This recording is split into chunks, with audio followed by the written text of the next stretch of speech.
la team, bienvenue dans cette nouvelle vidéo. Aujourd'hui, on va parler de la gratitude. Et oui, la gratitude, ma team. Pourquoi la gratitude? Parce que, selon moi, les résultats de notre vie viennent de deux choses, soit négatifs, soit positifs. Et la gratitude permet notre esprit à pouvoir se focaliser sur le positif.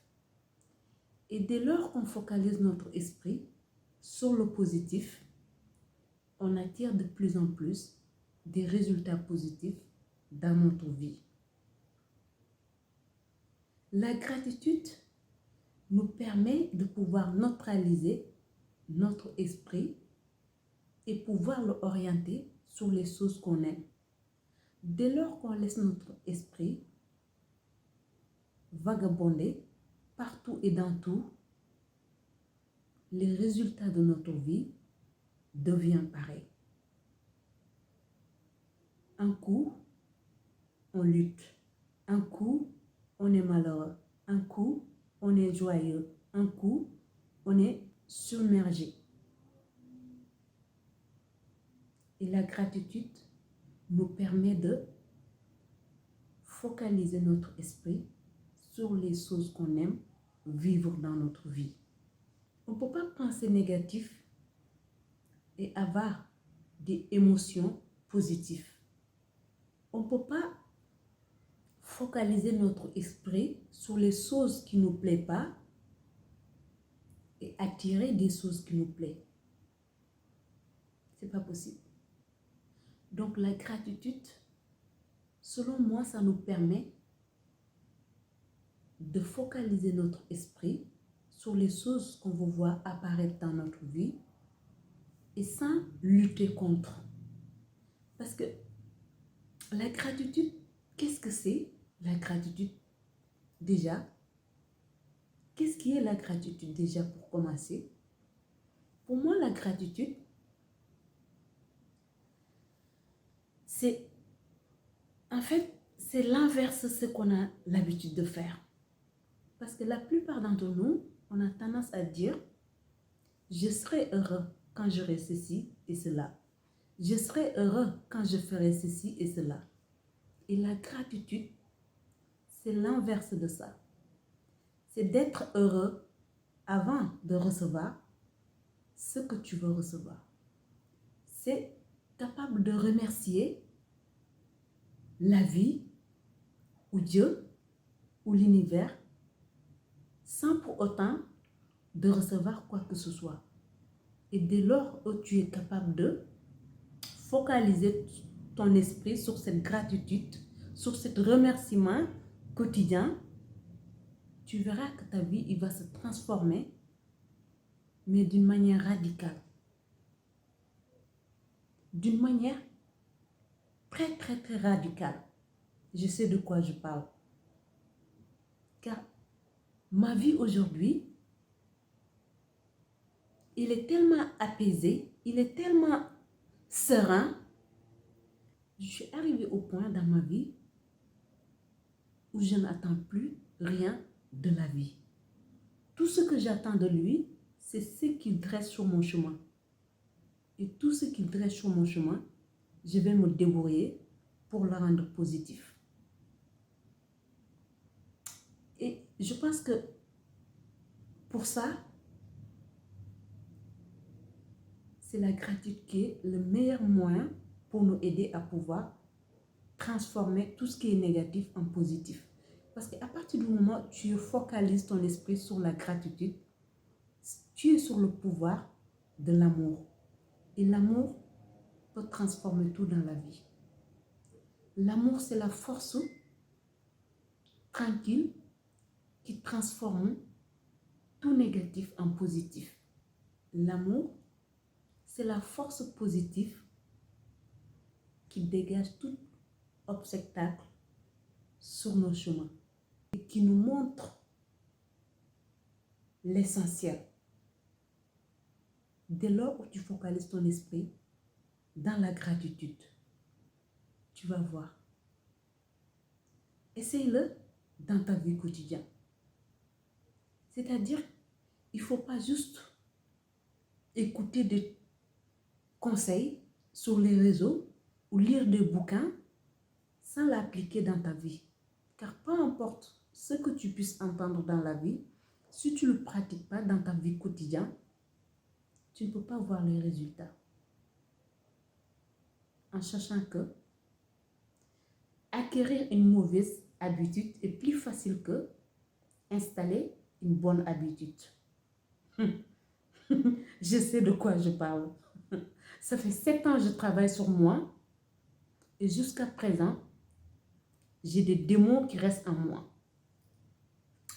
Mais j'ai la certitude que je vais leur battre. Mais c'est juste pour te dire que c'est pas parce que tu vas installer aujourd'hui une bonne habitude, tu vas réussir demain. Non. Le travail sur soi est plus long que ça, est plus large que ça, est plus profond que ça. Ça demande énormément de patience. C'est que si tu te donnes la patience, tu vas réussir.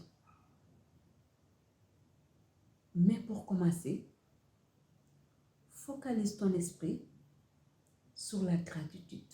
Il transformera ton énergie à une énergie positive. Et à partir du moment où tu vibres en énergie positive, tu attireras le positif dans ta vie. C'est une loi universelle. Tu ne peux pas vibrer une énergie positive, attirer le négatif. De même, tu ne peux pas vibrer une énergie négative ou avoir des ressentiments négatifs, attirer le positif. Non, ça ne colle pas. Ça ne colle pas. Focalise ton esprit sur les choses que tu aimes, sur ce que tu veux voir apparaître dans ta vie. Tout ce que tu ne veux pas voir apparaître dans ta vie, tourne-le le dos. N'essayez pas de faire des commentaires là-dessus. N'essayez pas de porter des jugements là-dessus. Il faut tout simplement le tourner le dos. Point. Pas de commentaires. Dès lors où tu commences à faire des commentaires ou des jugements, tu n'es plus dans le positif, tu es dans le négatif. Garder ton esprit positif demande d'être conscient dans chaque pensée qui traverse ton esprit. Parce que tout commence de là. Tant que tu n'es pas dominé ton esprit, sache que tu ne pourras pas changer ta vie. Parce que tout commence de là. Dès que tu changes ce qui est ici, l'extérieur changera. Moi, honnêtement, quand j'ai compris que tout événement qui surgit dans ma vie a commencé de l'intérieur, c'est de là où ma vie a changé radicalement. Je te partage ce conseil aujourd'hui pour que tu le expérimentes dans ta vie quotidienne. Tu verras, ça va changer ta vie radicalement. Même si ta vie aujourd'hui, il n'est pas encore la vie que tu souhaites, remercie la vie. Remercie Dieu si tu es croyant ou remercie l'univers si tu n'es pas croyant. Mais une chose est certaine, c'est que si tu pratiques la gratitude, crois-moi, je te donne 6 mois maximum, tu vas voir une transformation radicale dans ta vie. Soit ta vie est constituée par le pouvoir de l'amour ou il est constitué par le pouvoir négatif. Le pouvoir négatif, c'est focaliser ton esprit sur les choses qui ne vont pas dans le monde et oublier tout ce qui va. La différence entre ceux qui obtiennent tout ce qu'ils veulent dans la vie, c'est qu'ils ont la discipline de garder leur esprit sur ce qu'ils aiment et tourner le dos ce qu'ils n'aiment pas voir. Le problème, c'est que les 95% d'entre nous, ils n'ont pas la discipline de focaliser leur esprit pendant une seconde sur une seule pensée. Je ne parle même pas une journée, ni une heure, mais la plupart d'entre nous, on n'a pas la discipline de focaliser notre esprit sur quelque chose pendant ne serait-ce que une minute. Et tant que tu n'as pas dominé ton esprit, sache que tu n'es pas prête à changer ta vie. Car le changement commence de l'intérieur. Cela était les conseils de Lyon affamé pour aujourd'hui. En attendant, je t'envoie tout l'amour que je porte dans mon cœur et puis je prie le bon Dieu pour qu'il mette de lumière sur ton chemin. Bisous, à très vite.